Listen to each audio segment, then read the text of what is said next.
WLRN Video presents.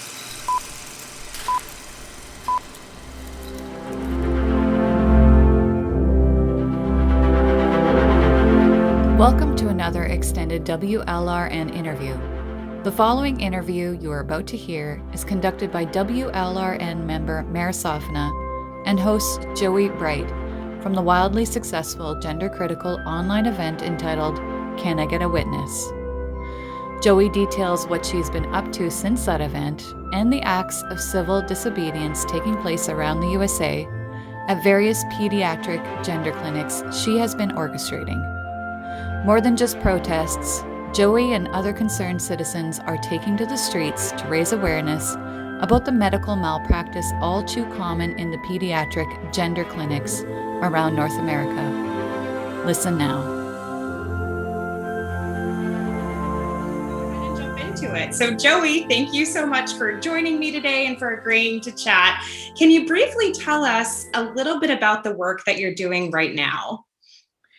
The main thrust of what Can I Get a Witness is participating in is getting people around the United States primarily to understand what our civil disobedience possibilities are. The most basic thing is protesting, and I'm advocating peaceful protesting and learning about, in some areas, of course, with COVID changing in and out, whether or not people are going to have to wear masks or not. That's part of the whole thing, is learning about civil disobedience, and that includes the idea of standing with others and protesting. It's not a picket. We're not trying to hold people away from entering any facilities or anything. We're not yelling at people. We're not doing anything like that. Peaceful protesting involves having really good messaging. The anti-abortion community, if you will, years ago, when they used to stand out in front of clinics, they literally tried to physically stop. A large portion of them tried to stop women from going into a clinic, women who were maybe just going to go in there to get, whether it was birth control pills or get a breast exam or, whatever. And that then turned into the movement of trying to frighten people and block doorways and all of that stuff. We know that the anti-abortion movement, where they had their real, it was just a game changer for them, was when they started coming out with these very large color photographs of fetuses. And there was that shaming aspect of trying to get people to not people, couples, women, trying to stop women from going in and literally even to discuss the possibility of terminating their pregnancy. So that was a big game changer. And that was years and years ago. And what we're looking at is, it may have this sort of similar optic in that, why else would people be standing out in front of a medical facility? So immediately that was the pushback. Oh, you can't do this. You can't talk about going to pediatric gender clinics and protesting them, because we're just going to look like those crazy, anti-abortion people who hate women, hate abortion, they're feminists, they hate women, they're all homophobic, they're all right-wing. The difference is here, just like it was with some other medical malpractice scandals that we've seen go on in the United States, because there have been many of them. There's a film that's got in the title, The Bleeding Edge. I was thinking of bleeders, but it's called The Bleeding Edge. I recommend it to anybody. It's got a couple of different medical scandals mentioned in there. One has to do with the insertion of knee. They're pieces of metal that went into people's bodies, and they were leaking and all this stuff went on, but they just kept churning these products out. And another one had to do with women who were experiencing horrible issues with a vaginal mesh material. And I hadn't even known about that. So the Bleeding Edge is a great example to lead us into what we have now in the United States with our insurance companies, with a different system. We don't have a national health system the way that they do in the UK. So what we have are massive profiteering from big pharma, doctors taking advantage, psychotherapists taking advantage of certain things where they're leading people right to the facility where puberty blockers might be dispensed, and Planned Parenthood. Planned Parenthood is one of the biggest culprits of this whole thing, because even though they're saying they're not distributing puberty blockers unless they get parental consent and all that, there's an awful lot of stuff going on with Planned Parenthood that is a direct, if you can get youth on wrong sex hormones, if they've gone from puberty blockers to wrong sex hormones, Planned Parenthood can recommend the doctor or the surgeon or whatever, the pediatric clinic that will do that. There's money being handed left and right about all this stuff. So can I get a witnesses involved all year, every month, different cities? Some might be the same cities, different locations that we're protesting in, different days of the week, different time. We never know where we're going to pop up. Could be more than once a month. And what I'm doing is helping give people these tools and this very basic thing as Americans that we have to come together, to peacefully protest, not block pathways, not yell at people, but carry the messages, and also to hand out messages to any passersby or anything. And I know that this will be something that either, you'll show later or whatever, and the links will be up, in the thing under the video. Here's another thing I'll show you. There we go. There we go. So that's like one side of the card. There isn't like a front, a back, whatever. But if you'll see over on the in the corner there's a little thing that says Stella. I commissioned political cartoonist Stella Parrott. She's in the UK. Stella put out a cartoon that got her, taken away, banned from the communist newspaper, the Morning Star in the UK. She'd worked for them for 5 years doing political cartoons, doing a bang-up job. And then she came out with a cartoon that had an alligator that was representing like trans activists, and a big alligator coming into a little pond of newts that were saying, but this is our safe space. And they're in the water of a little pond. And the alligator says, that's okay. I'm transitioning to a newt, or I'm identifying as a newt, or something like that. All the while the slather was, coming out of the alligator's mouth. Stella has made another career for herself here, working for activists. If she really believes in the causes and the things that they're doing, she will collaborate with people.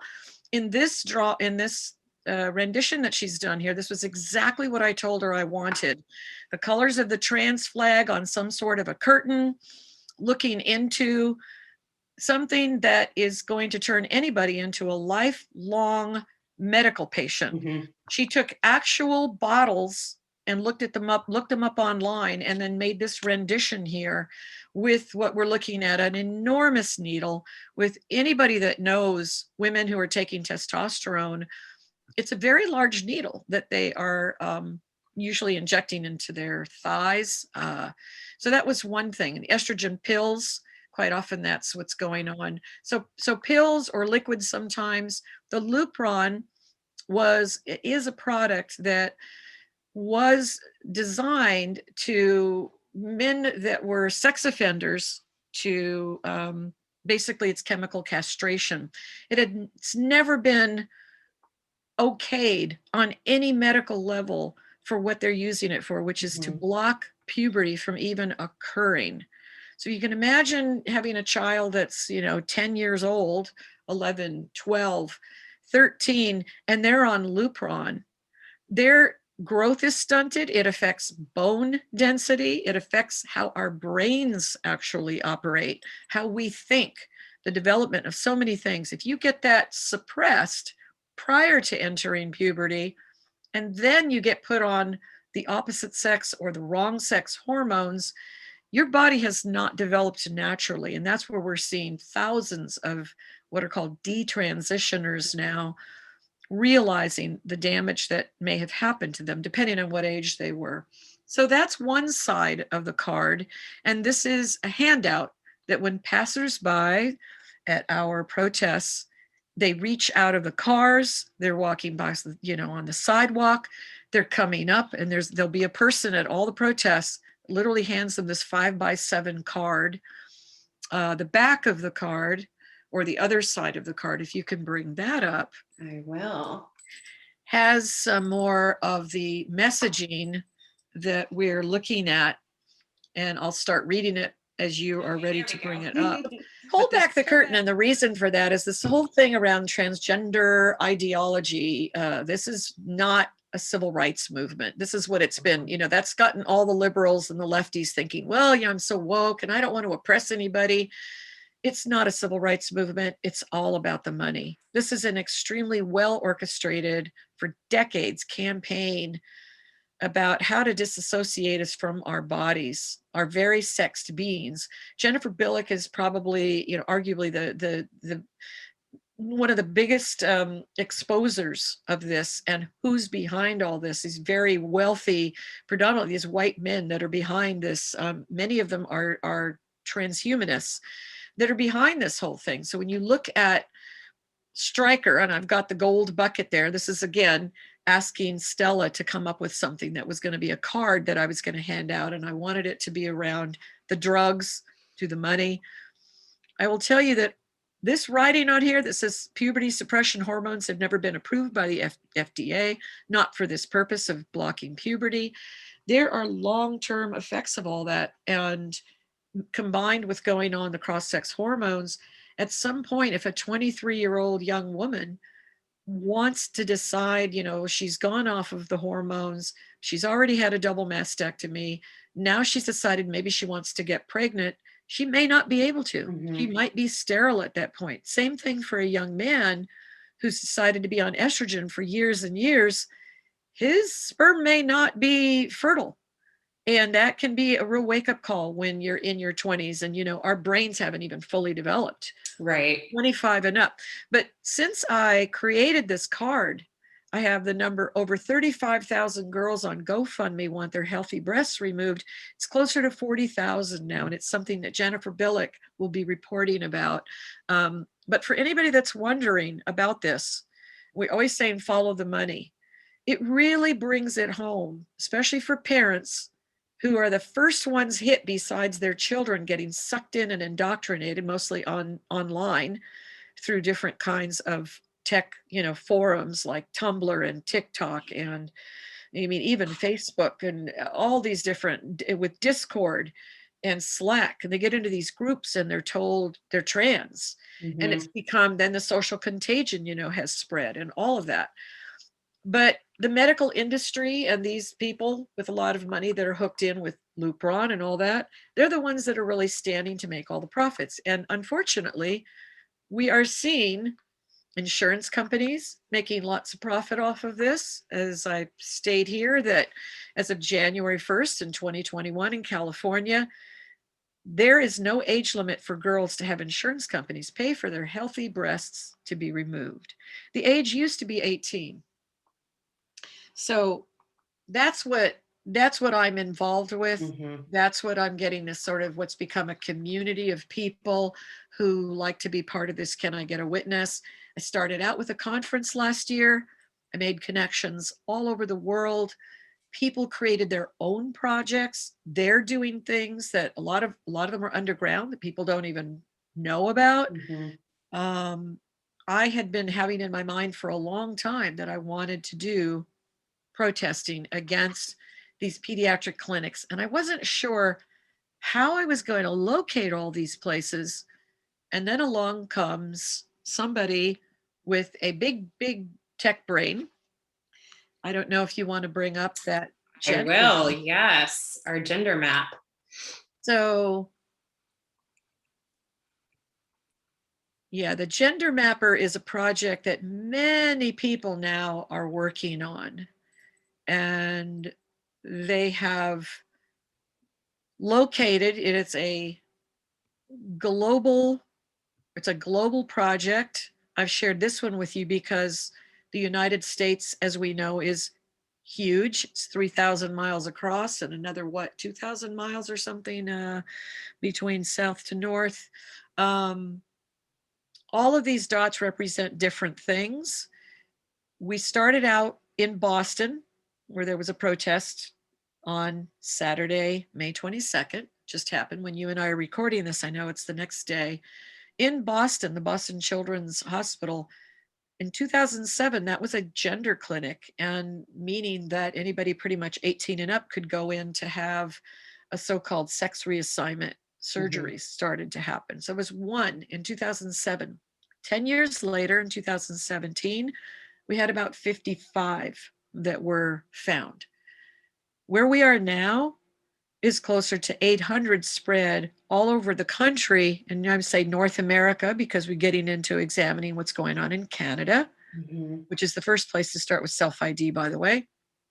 But of all of those clinics, there are about 300 pediatric clinics now. What we're finding is that a lot of the blue dots that you see, those are just regular gender clinics, and there are different categories, different kinds of clinics for the different colored dots, is what I'm told. I'm not specifically working as a gender mapper, but the people that are, I don't want to give away their whole system of what they're doing, but see the ones that are red with a big P. Yes. Those are clearly where they are going after these people. There have been complaints from those clinics. And if we were to be able to actively look at this and expand, you would see that they get more and more and more that are buried under there.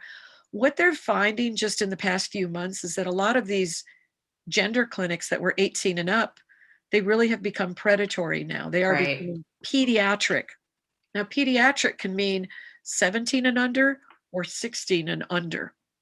So that, imagine you just moved to, I don't know, Georgia, and you're wondering if there's any, clinic there, and you're going to go on the websites, you're going to start putting in all the appropriate words to find your pediatric gender clinic. They're not necessarily calling them that. So I'll see something that says sex reassignment, or they don't say sex reassignment, they say gender reassignment, surgeries, because, the whole conflation has been sex and gender. So I might be a mom who's got a 14-year-old daughter, and she thinks that she's a boy, and maybe she's read her script online. She knows exactly what to say and how to act, and she's scared her parents to death and said, if you don't let me be a boy, I'm going to kill myself. Well, that's part of the script. That's what they're supposed to do. And they're teenagers, like we all have been. You can really play that up and get very dramatic about it all. But now I'm really worried, and I'm being told by all my friends too that I should affirm my daughter, but they're going to say your son. And that my biological daughter has now been telling me for 6 months that she feels like a boy, and she wants to be a boy, and she wants to get a hold of some, puberty blockers or cross hormones or something. So I'm in a panic, and I look online and I find some clinic in, say, Georgia. I'm just throwing it out there. And I call and I say, my 14-year-old son is really dysphoric about his periods. Now, how crazy does that even sound that I'm saying that, right? Right, totally. But the person on the other end of the phone says, oh, yes. And how old is your son again? He's 14. And I kind of go back, I might say she, he, she, because I'm still confused, right? And that's what's happening. That's what's happening with a lot of these parents. And what's happening on the receiving end of that, in a lot of these cases, is that receptionist is saying, well, when I say, what kind of gender affirming services do you provide? They're going to talk up a storm. They're going to tell you all kinds of stuff, and you're going to have an earful that will blow your mind. And the thing is that legally, most of this stuff is covered because it's all under what's called experimental. And all you have to do is talk to some of these people that have signed their names away, and you can take that map down if you want now. One of the things I wanted to share with you is that when we're at these protests, this is one of the things that when people are driving by in cars or they're on the sidewalk, they're passing by, there are different talking points. There's part of the gender map that's already outdated. I made this several weeks ago, and the numbers are much bigger. That's an actual, looks like a loop, Yeah, which is the same I as see the that. drawing we just saw from Stella. And then there are other talking points here. This is, people walk away with this. And if they want to argue with this or say we've made this up or something, they can find this information. Right. The thing is that for a lot of people, they don't even know this is going on and they're blown away. And they may walk away from somebody they've gotten this at the protest, look at this stuff, come back and said, I didn't know they were doing that at this clinic. How do I get connected to you, whatever? But this is what's happening with this informed consent, which is what we have in the United States with all this. So even a woman my age, and I'm in my 60s now, and say I wanted to go get a phalloplasty, and that's where they're either going to take a part of the skin from my arm or my thigh to create this basically Frankenstein-like phallus. But I'm never, if anything happens to me, I can't sue them. And it's because of informed consent. And it sounds like something like this. And this is what's on one of the many things that's on the back of this. Doctors are hiding behind the informed consent model. Patients are told that they signed consent, they were warned, and no one is responsible for the devastation that's been done to their lives and health. We sign consent for other surgeries, and yet we still expect to be able to sue when we're harmed. But we do know, because of things like the vaginal mesh thing that I brought up earlier about that film, The Bleeding Edge, the United States, separate from this medical scandal that we're dealing with now, there have been tons of medical scandals that have happened. And until it has affected us or somebody in our family or somebody that we're close to in the neighborhood or something, we often don't find out about these things until there's a class action suit or something that just is too overwhelming. And then lawyers who are willing to take such a thing on. And this idea of standing in front of not just pediatric gender clinics, which I've chosen the pediatric, not the ones that are 18 and up, because if you told me you wanted to have a double mastectomy and you're clearly 18 and over, I don't have a right to say to you, you shouldn't do that unless I'm really close with you and I tell you that it really concerns me. Your body's not fully developed yet. Your brain hasn't developed. What if you want to have a child and breastfeed someday or, whatever. And breasts, as most women are now, because of this debate and everything coming up, what we're learning about what breasts actually do and how it affects our whole endocrine system. Again, brain development, everything. Right. Having healthy breasts removed is a huge deal. Right. And it prevents the overall health of, our normal bodies. So anyway, one of the things about that is that I'm in contact with women who call themselves desisters. There are a couple of women in Canada that I know. I've had a relationship now with both of these women for a while. One of the things that they have made very clear to me, knowing that I was moving into this kind of organizing, is to say to them, they said they want to make sure that we're showing the images. And I was surprised at first, but I thought, well, I remember seeing Kelly J for Standing for Women doing this in 2019. I think it was June of 2019. That woman knows advertising and she knows shock value. And I don't know if she would do it again. I haven't spoken with her about that. But I've heard both sides of the argument around showing an image of a person's body, that's been medicalized. I know that it didn't used to be legal to do something like that surgeons couldn't advertise unless it was a nose job. And someone was willing to show their photo, before and after.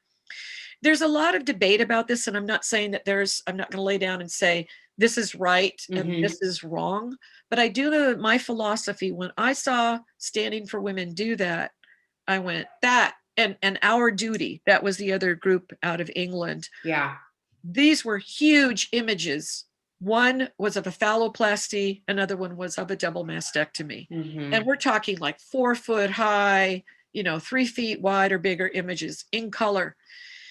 And the women, the desisters, they don't call themselves detransitioners, as they both have said, I never went anywhere. I didn't Right. go anywhere to Interesting. transition. I Yeah. decided to desist from being a medical patient for life. Uh-huh. That's where they're coming from. And they said to me, Joey, if you're going to launch with this, if you're going to do this, we really want an image out there and make it be big enough so that people can't turn away. Or if they do, they're going to remember what they saw. Because for both of these women who are now almost 40 years old, both of them also did this for a period of a decade each. Mhm. One did it for 9 years, another one did it for 10 or 11. They are older now and they see that and said that, and they're not in the United States and they're both in Canada. And they told me if there had been anybody that they saw, a group of parents, people, anybody, young, old, religious or not, if they had seen somebody holding any signs like that, they never would have had their breasts cut off. Yeah. Because it would have caused that pause. And I used to be involved in professional photography. I've been in advertising, in and out, and promotions and things like that. And I knew when I saw that stuff that it shocked me. And having just come off of a protest yesterday, one in Boston, an action that happened in Rio de Janeiro, which was only with one very brave woman and her husband filming her, where she talked about she's part of this global movement.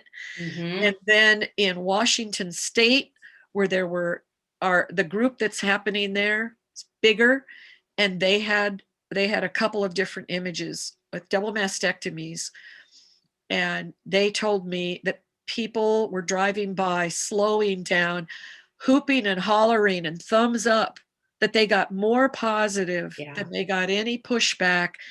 And they said something about, like a guy driving down the street or whatever in the truck, and that he started to look off, and people pull over and they ask, what are you doing? Sure. Seeing all these messages like, who is Kira Bell? Do you know what your kids are watching on YouTube? That's Yeah. another sign that I had made. Yeah. These signs were professionally done. And in the Washington crew, there's a woman who's really good at making signs, and she makes them colorful and they're big. And she had some of her own signs. And what she did in Washington State was name the clinic that they were standing in front of. She named and said they are mutilating children here. Right. I take the more radical approach that way. I am not saying that I'm right. I'm not saying that it is the most ethical thing to do. That's for everybody to decide. Right. But I'm not going to be bullied or have anybody tell me, especially somebody on Twitter, I'm a detransitioner and that's horrible and you're triggering people and this and that. And it's like, okay, you feel like that. Yeah. It doesn't make you right and me wrong. And if anything, I got so much support yesterday from detransitioners and others who saw this stuff. But for me, it's kind of like it's right there. We did the protest in Boston. I decided it was too dangerous. Right. Was really inner city. You've got a hospital that's open. People are coming and going. Depending on the town, depending on the day of the week, depending on how many people are actually in the protest, what the crowds can be like. In Boston, they told me, and they had no double mastectomy image there. In Boston, they told me they had a lot of youth, like they looked like university students or something, that were way off on a bridge path that goes between the hospitals or something. They were yelling things at them about, being transphobes and stuff like that. And they could have walked right over and had conversations with the protesters, and they didn't do it. Right. So a lot of barking was going on. He said, some people drove by and gave him the finger. One woman gave him a finger. Other people, kind of yelled out cars, but that they got people walking up. And the best story, and this has happened at a couple of these protests, was a man that was driving by in a truck, and he was yelling something where they didn't know what this guy was yelling. And then he pulled his truck over, got out of his truck. And when I was first hearing this story, I thought, oh my God, what did he do? My heart's already going like this, just hearing the story. Gets out of his truck, comes over, shakes everybody's hands, blessing them and saying, I work here. I pray for these kids every day. Thank you so much for what you're doing. Tears in their eyes. And there's the thing, when people think about well, NBC, MSNBC, CNN, Newsmax, even people aren't coming out. Fox isn't coming. They're not coming out and filming these people. I have been sending press releases every location. I send press releases out a few hours ahead of time, not days ahead, because leaks can happen. And I know there could be a trans activist working in that station or whatever. Yeah. I send out to the major people, and then I reach out to local people, to the local media. I let the police know in every area a few hours ahead where we're going to be, what we're doing, who to talk to, because I always have a point person. Right. And when people say, oh, last minute, can I come join your protests and stuff? I'm sorry, you can come cheer us on, and you can be right there close, but I don't let just anybody like pop in. These things have a specific model. There's a protocol that I follow that has to do with safety, and safety that also is married with publicity. People go, right. Well, if you can't maintain the semblance of working together and having each other's backs, you're not going to have the same confidence as somebody that just comes in or whatever. Nothing is ever guaranteed in our very violent country, that everybody's going to be safe all the time and that nobody's going to come do anything weird or whatever. Yeah. And how are you finding these allies who you get to do these protests? A lot of phone calls and friends of friends through political angles, committees. I got somebody actually through WLRN who happened to know somebody that was involved with a Green Party somewhere.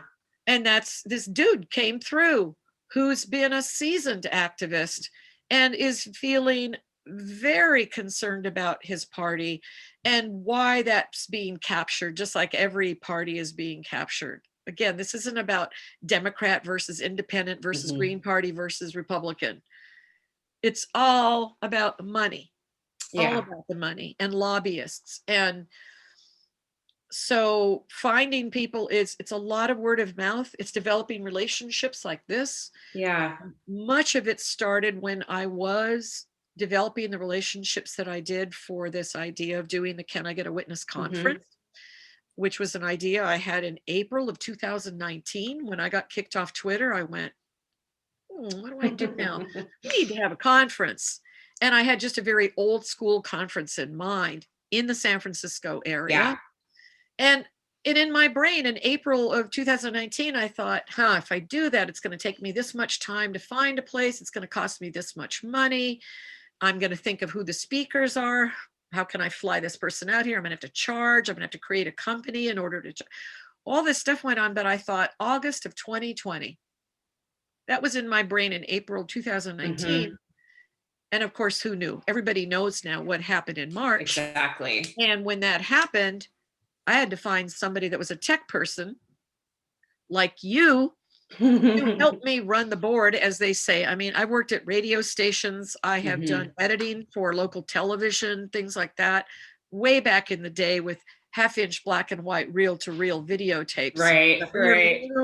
You're literally slicing and making your edits, and you have to be just precision, right? And so I had all that kind of stuff in my head. And that has influenced also this idea of visuals. And I brought this thing up about double mastectomy. And I don't want to promote this idea that, like I said, that is not something that happens at every protest. But it did happen in Los Angeles back in March when I chose to work with Partners for Ethical Care. I presented them with the idea of my skills, my background about de-escalation, how to set up a safe protest, and how to get publicity about it. Because like I said, the general mainstream is not coming to us. Right. So I have a massive social media, I say massive at this point. The numbers that have been estimated at this point with the March effort that I did, which involved New York, Utah, and Los Angeles. There were photographs, there were little movies. I've got this great gal in New York who's got massive talent around creating imagery and doing things. She's got her own YouTube channel anyway, where she's been going after trans activists now for years. And so out of New York, I got footage that had a specific flavor of that march. There was no double mastectomy image there. They were smack in the middle of Chelsea, of the Chelsea district, which is like the gay district in New York City, you know, on a Sunday morning, really early in the morning, and it was cold. And, you know, that went on, and that created a certain amount of footage and images that were very different than go to Utah, where you got like just under 20 people, all Mormons, and there's the working across the aisle. Right. I don't care when people are yelling at me and saying, you're working with those people. I say, who are those people anymore? How dare you? Right. You know, this whole thing of right and left, when my entire Democratic Party that I've been a part of, and a lefty, not as far left as other friends of mine who've been in the Green Party or the Peace and Freedom Party or, you know, whatever, how dare they do what they're doing? And what the Biden administration, we all knew this Equality Act was going to screw and throw women and girls under the bus. But my God. Anyway, in Utah, I've got just under 20 people of Mormon faith who put the protest on there with same signage. They had a double mastectomy image. They chose not to have, they had it. They chose not to use it. Why? For a very good reason, because the man that was my marshal at that protest, where they were going to be standing right across from where they would be protesting, and that means just it's a line of people that are just, you know, 6 feet apart. They got the messages, quiet, peaceful. They might be smiling at people. There's no arguing. There's no fighting that goes on. There's one person to talk to the cops or the press. Somebody else might be handing out the brochures. They saw that the glass building across the street that housed kids that were healing from hip injuries and legs and broken legs and arms and whatever, heart, all kinds of different medical issues. Kids are in rooms and they could have seen that. So my marshal then made the right choice. Yeah, totally. But in Los Angeles, now you've got, after Utah, it's just about finished. Now in Los Angeles, they break out and they have a double mastectomy image. And there was one of the dads that was holding that sign. I created handles behind it, literally, so they could hold this sign up. And it's a very large image of a gal who's now in her 20s and showing off her body. This wasn't one of those things where the doctor is standing right next to it, you know, literally showing her body off. I altered tattoos. I culled some things off, and a man was holding that up. And that was in front of one of the butchers, we call her in this country, of Joanna Olson Kennedy at the Los Angeles Children's Hospital, where she's got a big clinic and they're just making money, and brag about 2 trans a day, at least 2 trans a day. No, it's 2 young women a day. Right. Come in, that's 4 breasts a day are being removed, at least, minimum. Which leads me to another thing I'm not going to get into, but where are those breasts going, and who's making money off of glandular material? What are they doing with them? Because that's not something like when I go to the dentist and say, Mayor, and you're the dentist, can I keep that tooth you just pulled out? I want to give it to my kid, or, you know, just have it for weird. No, you're not going to say, let me have my breast, one of my breasts. No. So they did do that in Los Angeles, and it was very interesting.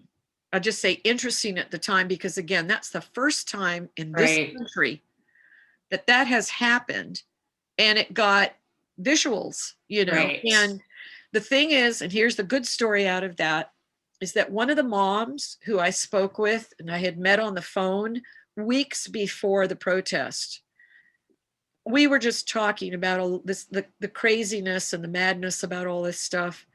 And I mentioned double mastectomy. I said that as just, I just let it, you know, fall out my mouth. She started crying.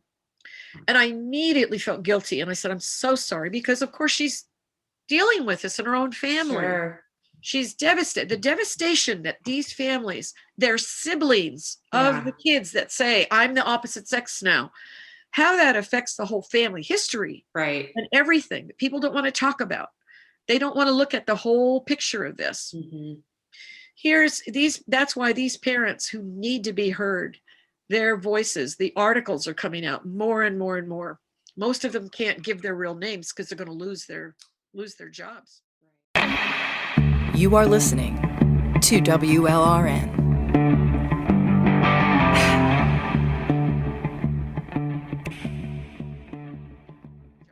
Right. This mom that started crying, and I started apologizing to her. She says, I'm just very tender about it. It's okay. And I'm like, for me, I'm not going to bring this up again. I'm not going to say anything. I don't want to. She was telling me how frightened she was, but she felt like she really wanted to do this because if her daughter ever said to her, what did you do to help? Then she could say, hey, I was out there protesting, right? This woman, it was great, was after the protest and she went. Everybody has a role. In my protests, and I didn't invent this, I know from trial and error about being involved in movements. I was involved in the anti-nuclear movement. I was involved in animal rights stuff. And that's another thing maybe we'll get into. But those things all inform. The older you get, the more experiences you've had, the things that you realize, oh my God, I never should have done this that way. This is how I'll do this thing better. Somebody else does something, you see it and say, wow, I really like what you did. I'm going to try to incorporate that. It takes years to develop that stuff, experiences. And there are a lot of just these people that they've never done it before. And they're like I said, let me join you, this and that. This mom that just got super upset, she got the role of being the photographer. And guess what? If I said to you, hey, Mayor, you say, I want to be involved in your protest. And I go, great. Okay. There are certain roles that people have. They're either going to be safety monitors, they're going to be carrying the signs, they're going to be involved with shooting some video, they're going to be the photographer, they're going to be the person that's standing way far away who's watching the whole thing because they're also, I've got a whole security thing in place, which I'm not going to give everything away, of course, here. But the photographer, they're supposed to do no matter if somebody's been pushed or shoved or something goes down, even if it's a loved one, they're standing at a distance and they see their loved one get, hit or maybe the person just falls and faints from whatever medical condition, the heat of the day.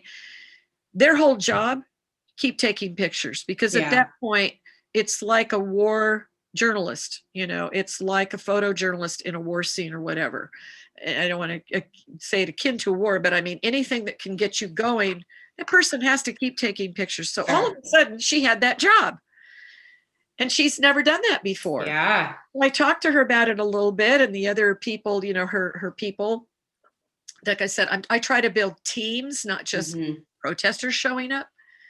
She had that job and you know what? So she said she was really nervous when she started. We did a debriefing later. She sent me still images and she sent me a couple of clips that I could use, that I was able to produce something, that's a video clip out of this. She said, Joey, I was so terrified for the first 15 minutes.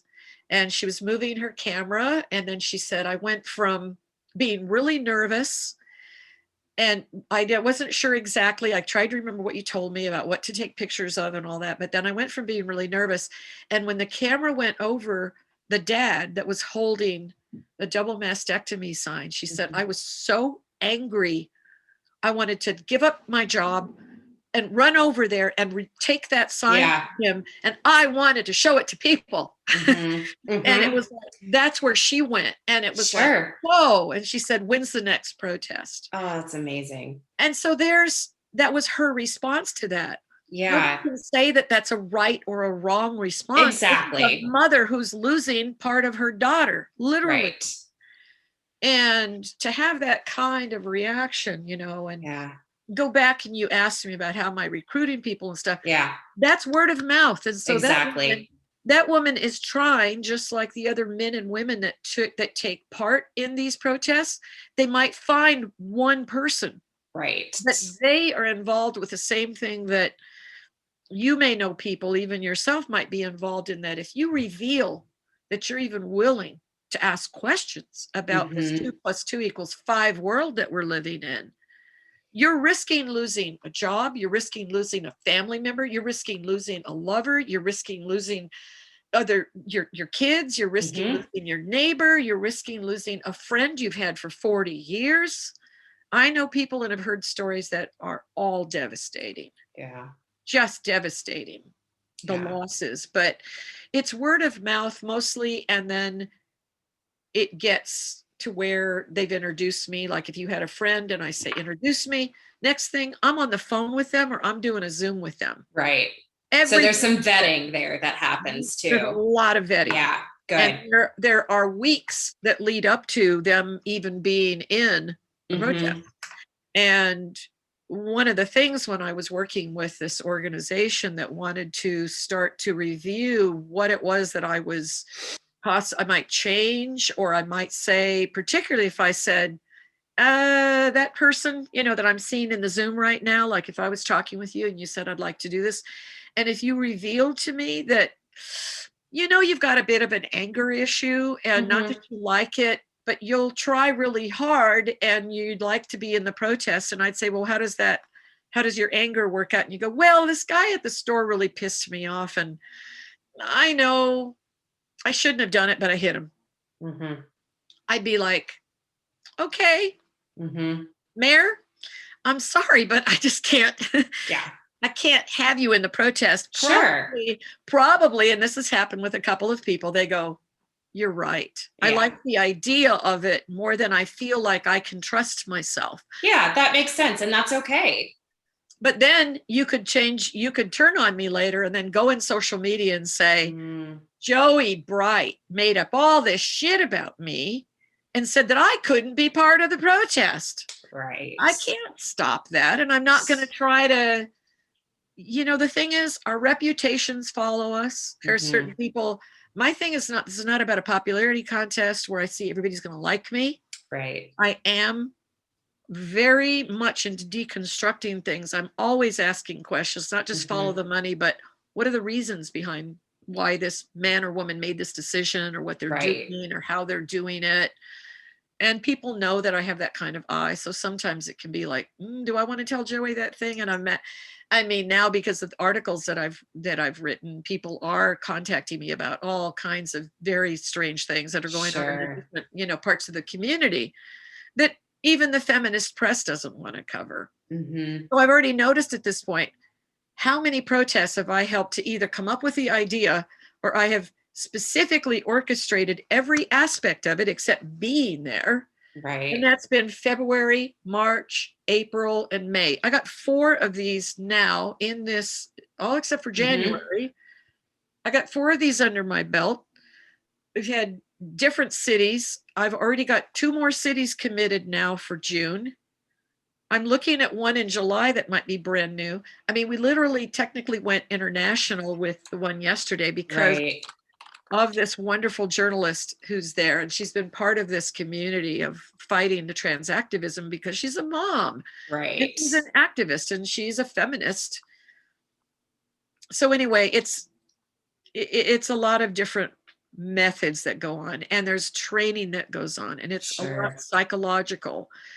And my main thing also, Mayor, is that I want, when I have a marshal for a protest, it can be a man or a woman, but I want to make sure if there are enough women in that protest for the person, whether it's a man or a woman that has the bullhorn, that's the marshal, that's the one that everybody's supposed to pay attention to. They can also set off an alarm. If something weird's going on, that alarm gets set off, we're done. Okay. We're not there to prove that we're tougher or we can take this or that. No. Safety to me is the utmost, and you don't do that overnight. But that woman, I always say to them, make sure that during the time period when the protest is going on, make sure that Mayor gets to hold the bullhorn and that Mayor gets to lead a chant, or that Mayor gets to give, if you've never had a bullhorn and you're like, I'm scared, I don't want to do it, I've never done it.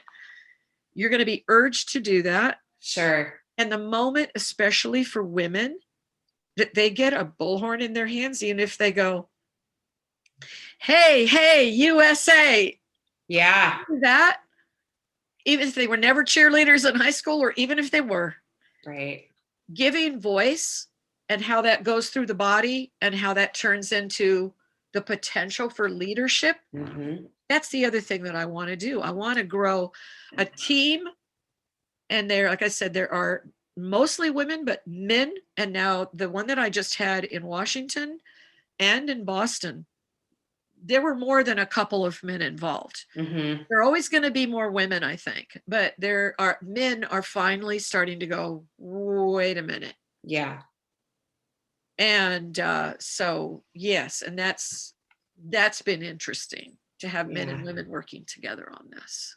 Yeah, I bet it has. And I'm also noticing more, I think, men starting to wake up and see what's going on. I'm also curious, what is your vision long-term for these pediatric gender clinic protests? What does that look like to you? That they're all shut down, and that a lot of these people that are doing this, like Joanna Olson Kennedy, that the next time I see her, she's got bars in front of her face. Yeah. I mean, seriously, there's a guy named Dr. Crane. Dr. Crane, some people might know about Dr. Crane here in the United States because he is a butcher. He did horrible damage, and there's an individual in this country, and her name is, she goes by Scott Nugent. There are a lot of people that, oh, there's an ally in this and that. I can have my differences about, Scott, and I don't like the platforming of people that still are practicing 24/7, sort of faking that they're the opposite sex. And I'll tell you where I think Scott's role, that's just me, when there is anything going on legislatively, and any of these people like her that have had their bodies experimented with, and she can't, it's past the statute of limitations now. And Scott can't do anything about that. But Scott's doctor, this guy Crane, he is running around doing, so he had 8 or 9 malpractice suits against him when Scott, unfortunately, did not do, I think, her homework at the time to see that this is a guy that had other malpractice suits against him, like red flag. Right. And also the surgery that she had done, very experimental, very life-threatening, very dangerous. And I would have been vetting that guy, from here on in. A lot of people do, and it's extremely unfortunate for her that she had that. And I feel for her that she still has to suffer from this butcher of a creep that's going around. Well, guess what? I find out that this guy has just performed 20 phalloplasties in another country. This guy that still has malpractice suits against him here in the United States. Who benefits from that?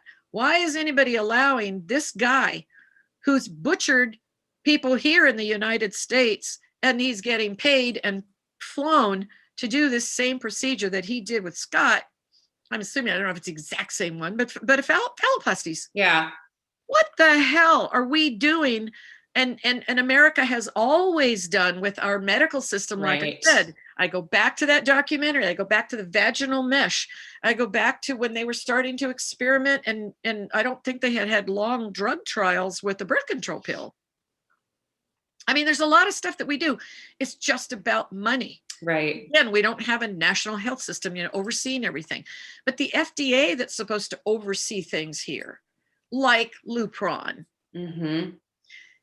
like a chemically castrating drug that's being used now. If I decide that my 4-year-old boy is showing signs of doing girl things, and, oh, he must be a little girl, let's put him in a pretty dress and let's go on, and then we're going to put him on, Lupron or something. Right. We've got we have Munchausen by proxy syndrome going on all over the place. Yeah. We've got marriages breaking up, divorces, horrible family splits going on because one parent has decided they're just going to go along with affirmation. And the other one is saying, this is insane, or at least, can we slow down and see what's up? No, we've got to hurry up. Our kid has said they're going to commit suicide. Again, very well orchestrated. There's a script. Yeah. All this stuff. But you're saying that about, men and women. And of course, I think they always want to, say, well, there are more women involved because they're the moms. And it's like, there are some situations where I've talked to fathers that have the ex-wives now Right. have divorced them, taken the kid, gotten full custody, and they're basically transing their kid. Right. And the father has no say. And we've just seen what's happened in Canada. Right. And I can say, the name out loud, I believe at this point, Mr. Hoogland. Mm-hmm. When he got put in jail, it wasn't because he refused to give testosterone to his daughter, but because he talked about it. And Canada has put a blackout on the rest of their citizens knowing what's going on, that a parent lost parental rights because he talked about it. And of course, before that, had to deal with being in a courtroom and being told by a judge to stop referring to his biological daughter as his daughter. Right. Right. We've seen in Australia where a couple lost their 15-year-old girl who they refused to go along with this idea that she could get testosterone. Mm-hmm. Australia's heating up. New Zealand is heating up. Many countries are hiding these pediatric gender clinics. People Mm-hmm. know they can go for plastic surgery for so-called sex changes, which isn't real, and all kinds of other things. All they're doing is changing through drugs and surgeries the secondary sex characteristics that we all display. Right. And anyway, ask me something else. I will. Well, I'm also really excited to ask you, what about those women who are not necessarily in an area where they can protest? Do you have any recommendations for how they can get involved as well? So I do have people just in the last, within these months of these protests going on, and it's going to be coming up. They're literally either jumping on a plane or they are driving with other people from the city or the town that they are in to get to the place. Often what's happening, and I can tell you right here, I'm in the Bay Area of San Francisco. I don't have an immediate protest scheduled here because this city, Portland, Oregon, Seattle, Washington, and even Vancouver across the border. It would be like me sending people out. They might as well stand out in the middle of a major intersection with no clothes on and Right. their arms out like this and surrender. Right. Like I said, I can only guide people so far, give people things. But one of the things that I can do is my due diligence as somebody, as an activist, trying to be as careful as I can about the city or the town, the cultural atmosphere that's going on there, the activism with local people, the trans activism that we know about. At some point, there will be a protest in the Greater Bay Area. Sure. I've got more than 50 families to tap into here. And not one of them feels comfortable enough. Why? Also in the Bay Area, because we are sitting right where I want to call it incel land, is what I call Silicon Valley. I mean, anybody that works in tech understands this. And so, they have a lot to protect and everything, and they're very violent. Yes. With Can I Get a Witness, I had a woman on who became a friend. She's somebody that her and her lover were at something called the Dyke March, which always takes place the night before the major, now it's just called Pride March. It used to be the Lesbian and Gay Parade, and now it's called Pride March or whatever.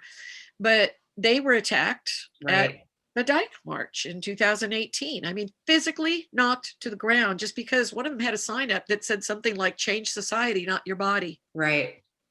And we know that just chewing bubble gum now makes you transphobic, unless you're sharing your gum, I guess, with somebody who calls trans.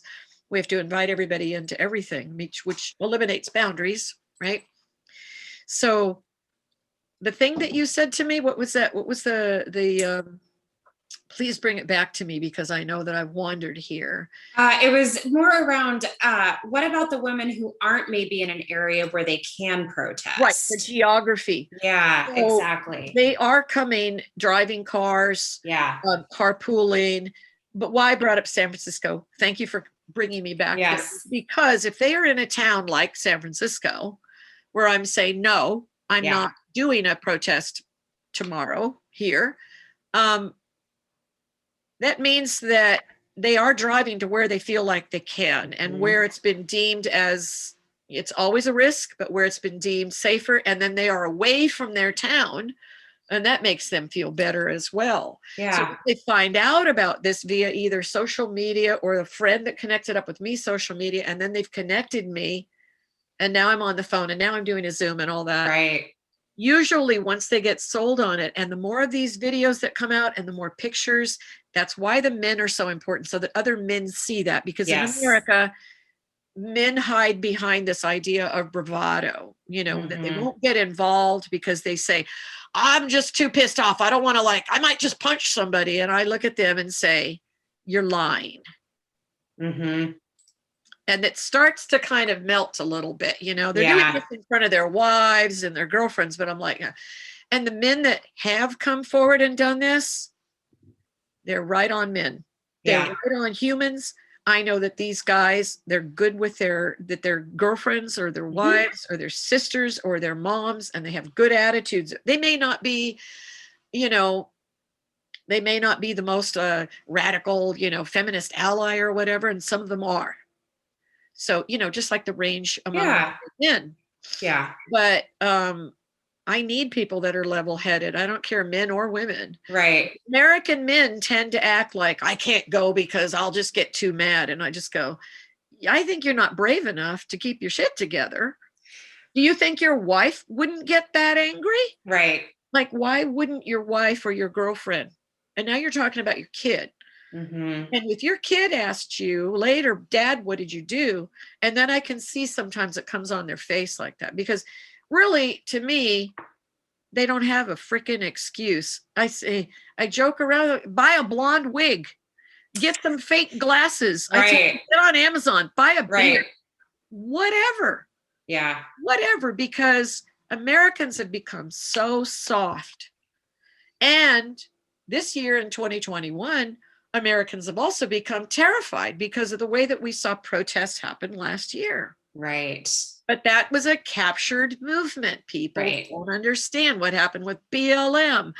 BLM was great when it first came out as an idea, raise awareness, let people know that we've got systemic racism in different areas and whatever in this whole country. These are my thoughts, have been founded on systemic racism. How do we deal with that? Keep our eyes open, look at the disproportionate number of Black women, not just promoting this idea of Black men being targeted. Right. Murder rates, everything. So BLM, when that came out right in Oakland, California, was, I thought, a great idea when it first very quickly became captured, though, by trans activists. People don't realize that. They still have it as their banners on Facebook, their stuff on their social media anywhere, like BLM, Black Lives Matter. What they don't realize is how that has changed to Black Trans Lives Matter. Yes. It, with everything, has become an infiltration, and it's like with Big Pharma and everything. Make people think that something's around one thing and then start to creep in. It's just like what they're doing to kids in schools with sex. Again, not calling it sex. They're telling kids there are over 100 genders and your kid's in kindergarten. Right. Right. And it goes from using cartoon images to literally porn that have been drawn images of what physical bodies can possibly do with each other. I can't freaking believe it. I've had parents, I've had people, once they see what's going on with a sex education, as we used to call it.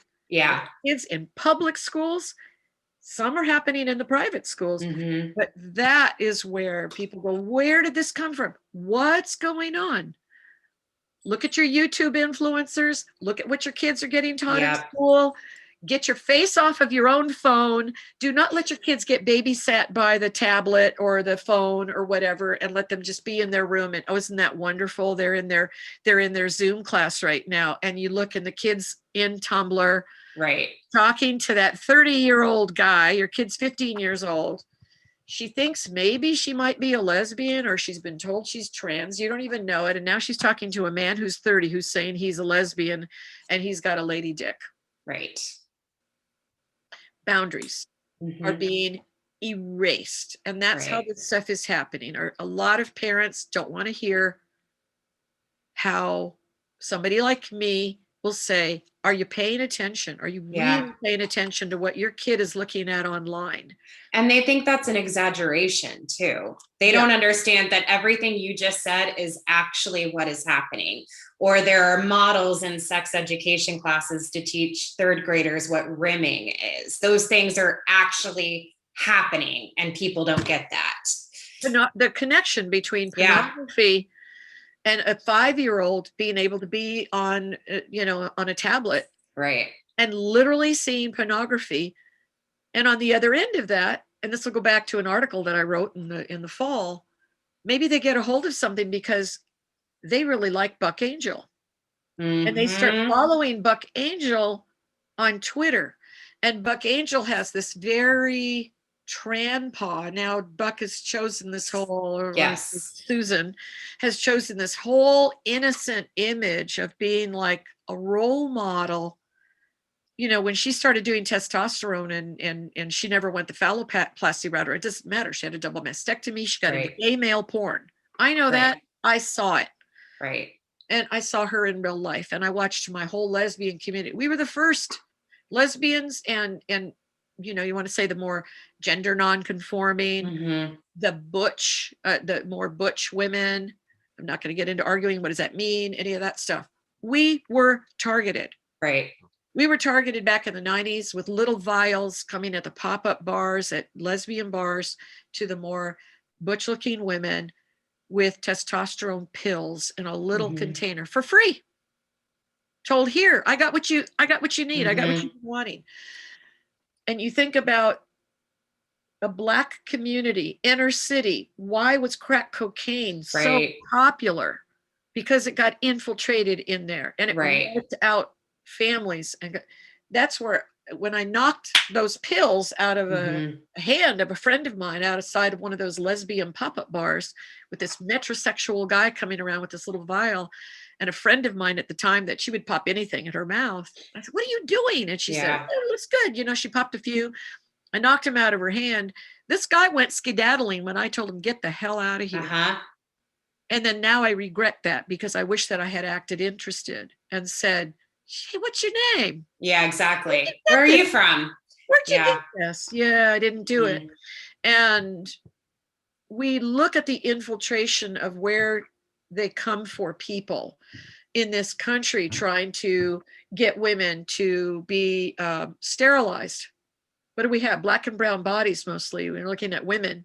Right. They want to control the population. And when these pills started happening with testosterone, and they're going, okay, there were just a handful of us lesbians that were going, wait a minute. And most of us butch lesbians that said, what's going on? Because when the tea came in, it was like, right. And of course, money and this and that. But I thought they were coming after us. And I thought they had already gotten gay men somehow with AIDS. And then I thought they're coming after lesbians. I never thought they'd go after kids. Right. And I think that that's so interesting. I did an interview with Sheila Jeffries a couple months ago, who was telling me about how lesbians have historically been the safeguarders of children against, I would just say, male sexual rights. I really believe that a lot of the trans movement is a male sexual rights movement. And I find it so interesting that so many child-free lesbians by choice are the primary safeguarders of these children who are being medically transed. Well, there's that. And then you can look at also when gay men were suffering terribly from this horrible, back in the early 80s, people not knowing what the hell is going on. And they, the cankers, the everything that was happening. It was a lot of lesbians that were friends with gay men who sat by their beds, who held their hands, who, literally cleaned wounds, who helped them to pass into the next world. lesbians, I think, and because we've been on the forefront of so much oppression, gay men and lesbians can share certain parts of that to understand. And I worked with a lot of gay men politically, and I'm friends with some gay men now. I always have had something. While we share certain things, there's other things about, we've got the double thing of going on that we're female as well. So of course we can relate, even if we're not being sexually active with men, we care about birth control. We care about abortion or access to abortion, or the right of a woman to have her own agency and decide what to do. But the idea also for me, and I can say because I'm in my 60s, is that the idea of being a lesbian, or even just say same-sex attracted, that was associated much of my life with the idea that the religious right and people that were very, very religious, they conflated same-sex attraction as also being this close to pedophilia. Right.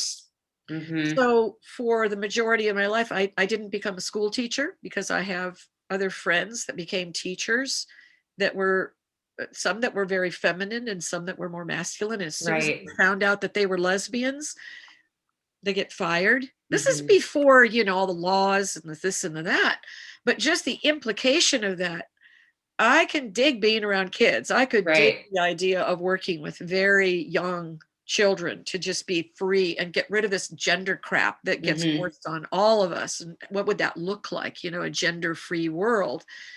But I didn't dare do it because I knew that if I ever looked at a girl or a boy a certain way, or if I happened to comfort them by even touching them on the shoulder, which is how one of my friends got fired, because her comforting a little boy on the shoulder when he was crying, they turned that into a sexual advance. And it's that mentality. I mean, I'm in a world where I came from when the DSM had homosexuality as a deviant, thing.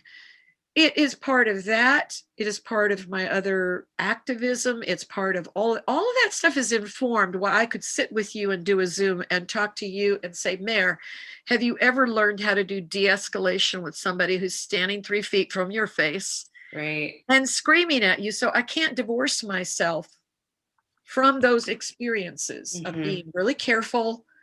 I also happen to enter a very male-dominated trade. I'm a house painter.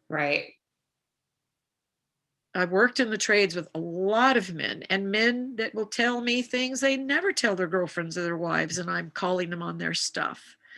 Those inform how these protests and my mindset, so that when I have other women, like recently, I got contacted by a couple of women who heard and they knew that I was doing these trainings, and they just like in a week's time were planning to go to a protest that another organization had started talking about on social media, the city, the time frame, and the location that was going to be where this was. All of that I already saw on social media and was going, oh my God, there's nothing I can do about it. I would never reveal that stuff. It is like the big no-no. One of these women contacted me and said, hey, we're going to be in this city at this time doing this thing. We heard you're doing these trainings. We thought it might be a smart move to kind of learn some stuff, some safety things ahead of time. And I'm like, no, you can't just jump in. I was in the middle of finishing my set of trainings with somebody. She could not understand why I just didn't give her some pointers or do whatever. And do you know that they had this protest scheduled to be in a major city on a Friday night during rush hour to go on for a very extended period of time that I would never do. And I said, everything you're doing, I can't have any part of that. And the more that they kind of pushed about it, I knew that I cannot involve them in my protests. Now I'm doing them either. So, anyway. Anything else that you think that our listeners should know or you'd like them to know about how they can get involved? they can go to the Facebook page, and I'll provide you with the link for that if I haven't already. It's Can I Get a Witness and Voices. This is what's on Facebook right now. My channel that I had after the conference with all my speakers, it was wonderful. There was a channel filled with like 27 different clips. That protest that I talked about earlier that happened in LA, when I decided to load that up along with my whole conference that I had on Vimeo, somebody must have complained about that one, 2-minute clip that I had up. Vimeo took a look. They wiped out the entire channel. No warning. They didn't even say to me, look, we see that there's a problem with this video. We've got to remove it. No, obviously, they literally used the word in an email that I got saying that the material or the content that I had on my channel could terrorize people. And I thought, Oh my oh, gosh. Abigail Schreier is so terrorizing. Right? Exactly. Dr. Quentin Van Meter is so Right. terrorizing. Megan Murphy is so terrorizing. Oh my goodness. We know that silencing is going on everywhere. And I'll tell you right now, when I was getting my person to send me the photos and some footage yesterday so that I could start loading it up onto social media, for some reason, Instagram just all of a sudden can't seem to let me load up a video of that footage. I've tried it numerous times now. Right from Must be a glitch. Must be a glitch, yeah. Oh my goodness. And with the protests that happened last month, Gmail got messed with. Facebook got weird on me. One of my top tweeters, when she tried to retweet from somebody else's page, all of a sudden her Twitter shut down. And I heard this happen to 3 of my people. Twitter went down on them and said, you need to put in your password again. Just for retweeting images of people with these signs. Right. So the one thing I want to say to everybody, if you're seeing and you're hearing some of the stuff for the first time from somebody, because I'm not the only one to talk about this stuff. I'm not the only one doing this by any means. Me, just like every other individual, we've got different projects and whatnot going on. But I'll tell you, we are in an extremely frightening time where big tech, and just think about this, if big tech could shut down Donald Trump, the president of the United States, as much as I cannot stand that man, that terrified me.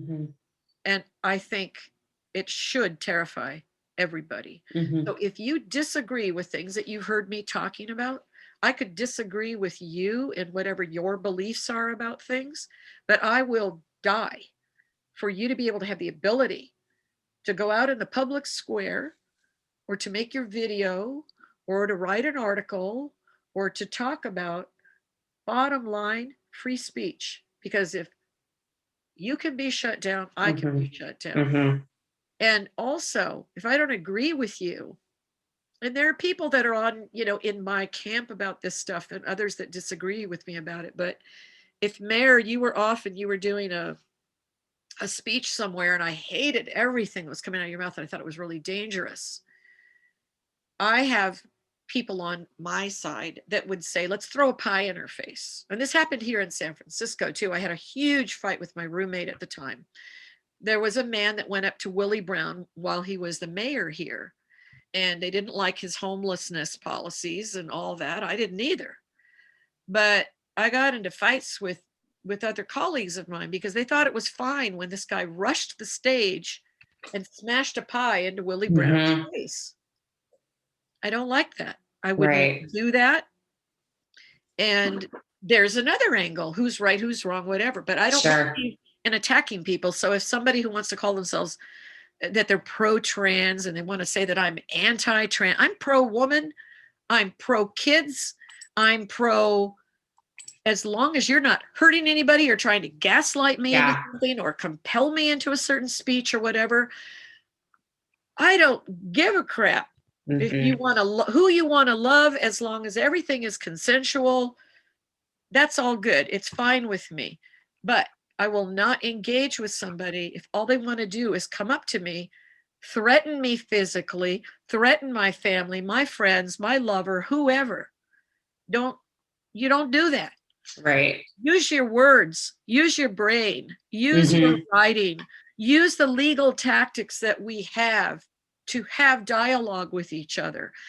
Please instill this in your children. Do not fall into this cancel culture stuff. Anybody that I write about, I'm not advocating, for their removal from society. If they're really grifters and they're building up new platforms and they're trying to do the same patterns of things that they've always done, when you see a pattern in people, that's an issue. And we have to look at what that is. But trans activists using this threat constantly, and as you said, and thank you for that, it is male, it's a men's rights movement. When we have the ACLU, we cannot even rely on anymore, which used to be a good organization that stood for women and girls and kids, whatever. And now we've got this Chase, Strangio, who is literally advocating changing the narrative and saying that, women like me are anti-trans rather than pro-female.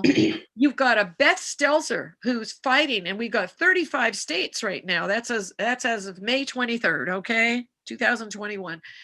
Beth has gone from state to state to state to state. Well, he's got 35 states from what I understand right now.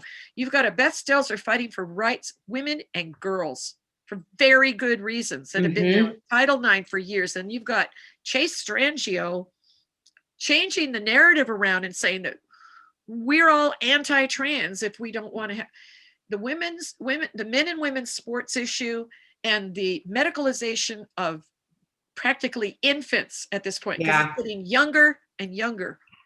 Those are the two things that I've always hoped would wake people up. If you have somebody in your family, you hear this word trans, you think, wait, I've got a trans friend. I'm begging you, ask yourself and ask your friend, what does that even mean? Right. What does trans even mean? Because unless you're talking about doing hormones, taking body parts off, becoming a lifelong medical patient, there's no such thing as trans. And it's not something where you go throughout history that there's some trans in it. No, they're changing the stories. They're changing the stories. And please do the research. And if you have somebody who says to you, my kids said they'd kill themselves, you can see that this is information. They are literally being handed a script. Right. They're not crazy. There's a whole bunch of us that are not crazy, but it is very brave and it is scary to say, I know that if I speak the truth, I'm going to lose XYZ friend. I'm going to lose my job. I'm going to lose and they're threatening my life. It's happened, and it happens mostly to women. Yeah. 99%. I've got, a couple of gay men friends right now that are realizing, oh shit, they're talking about me too. They're trying to erase biological. And, I've got friends, their articles are not being published. Right. It should be. And they're not. And now some men are going, I think I'm beginning to see what you guys know. It's a time to be united. None of this crap about there's just left and right. There's right wing, left wing. Right. We can fight about whether or not a woman should be able to terminate a pregnancy later. Let me work, with you now on this. Right. Even if you think that a woman should have a right to terminate a pregnancy, there's other issues that I may not agree with you on at all, like horse racing. Cruelty to animals, they get killed all the time. Yeah. You might make some money, good money from that. You might have a friend. You might even have a racehorse. I will talk with you about that later. You join my hand. Let's go. Get in these protests. You have no excuse not to if you can make it somewhere and find out. But I'm doing this the rest of the year, and maybe we'll continue to. It's a huge Goliath, but we're chipping away at it. When you got people doing this outside of cars. Exactly. When you've got janitors or whatever working at a hospital crying and shaking your hand and saying, I'm so glad you're here. Thank you. Because I know that the employers I work with are mutilating children every day. That's the stuff. Yeah. It's a one-on-one. Open up. Thank you for letting me talk about this. Focus completely on this. Yeah. It's important. More people need to know. And you represent a grassroots way of media that is, it's radical. It is. It's something that we lose. We're losing more and more. Yeah, it is. Well, I am so glad we had the opportunity to chat about this and for your time. We chatted for 3.5 hours, if you can believe it. We're going to edit this down to it. Oh, yes. I hope you enjoyed that extended interview with Joey Brite, a lesbian feminist, gender abolitionist, and an activist for the rights of women and girls. If you like what you heard, consider donating to your volunteer-powered community radio station. Just go over to our new website, womensliberationradionews.com, and click on the donate button in the top right-hand corner.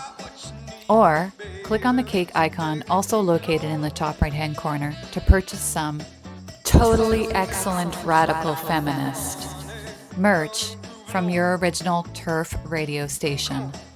As always, be sure to like, comment, and share widely, sisters. This is April No, WLRN's Grumpy Canadian Gardener. Stay strong in the struggle.